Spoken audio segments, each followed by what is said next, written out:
Sana, ganyan din ang nararanasan ko mga yon.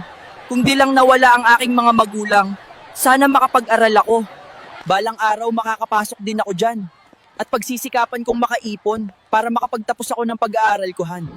Salamat po, makakabili na ako ng pagkain at makakapagtabi pa ko para sa ipon ko. Sana bukas makarami pa ko. Pambihira naman.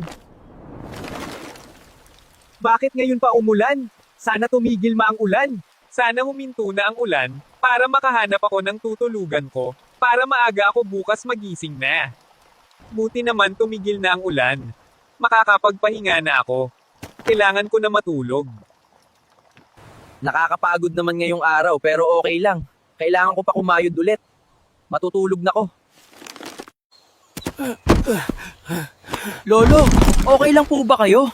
Ano po ang nangyari at natumba kayo? Tumayo na po kayo dyan. Saan po ba kayo nakatira?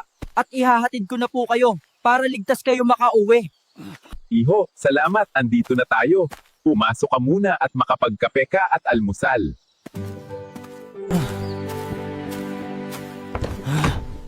Lolo, kayo lang po ba mag-isa dito sa bahay nyo?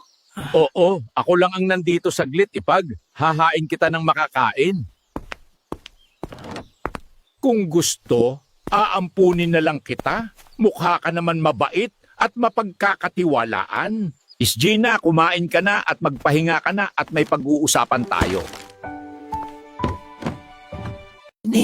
Gina, maghanda ka na at mag-ayos. Pupunta tayo ng school at e-enroll kita. Maraming salamat, Lolo Jude.